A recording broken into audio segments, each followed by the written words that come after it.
Good morning, children. Today I am going to teach you chapter bank. This is chapter number 14 in your book. Now, what is bank? If I ask you what is bank, so in a normal language or in a layman language, you can answer that bank is a place where we can go and deposit our money or from where we can take loan. But in economics terms, bank is a financial institution that accept deposit which can be withdrawable by check, and that money is used to give as a loan to household, firm and others. This is the definition of bank in economics. Again I am repeating, bank is a financial institution that accept deposit which can be withdrawable by check, or that money is used to give as a loan to household, firm and others. So this is the definition of bank. Means bank is a institution which provide funds and which accept deposit from public, and whatever deposit we do deposit in the bank, money we save in the bank, that money we can withdraw with the help of a check, and bank use that money to give as a loan to household, firm and other entities of the economy.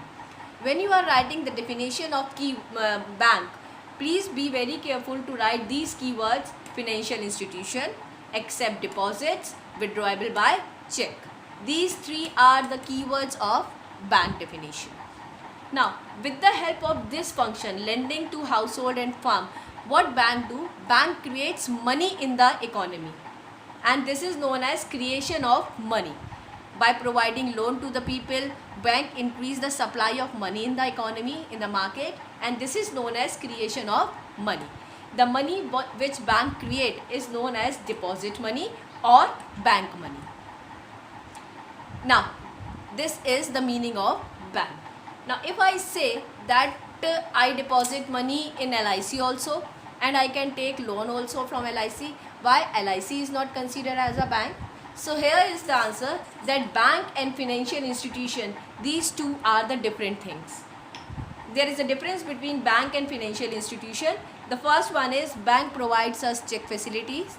Financial institution do not provide us check facility.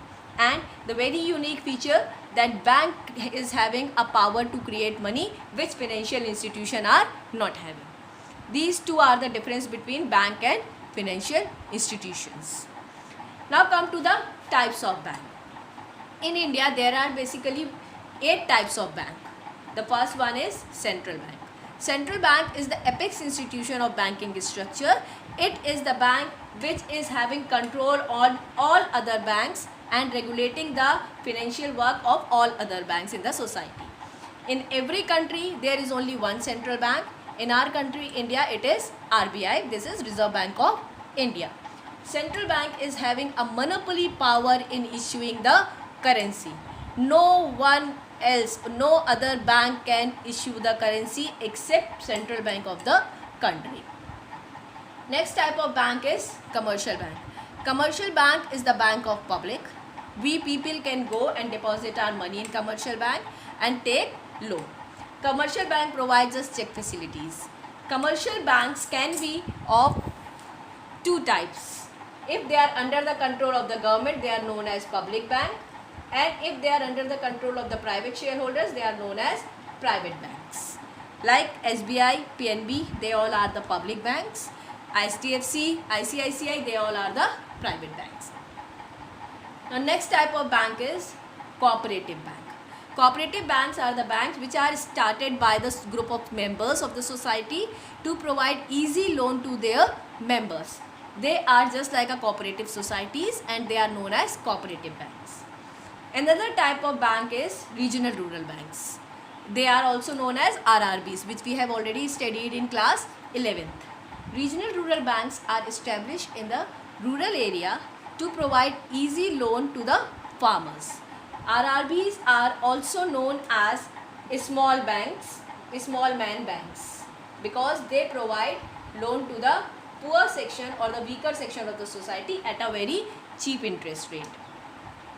Then comes land development banks. Land development banks are the banks which provide loan for the land activity, for the improvement of land, for purchasing of harvesters and tractors. They provide us long term loan. Then comes exchange bank. Exchange banks are the bank which are specially established to provide financial help to the exporter and importer. Exchange bank helps in purchase of goods and also help in discounting of bill of exchange. This we will study further, and they are exchange bank. Then comes Exim Bank. Exim Bank means export and import bank. These banks are specially established to provide financial help to the exporter and importer and give them long-term loan. Then comes Developmental Bank. Developmental bank are established in a society to provide for some developmental activities, especially for the development of the industries.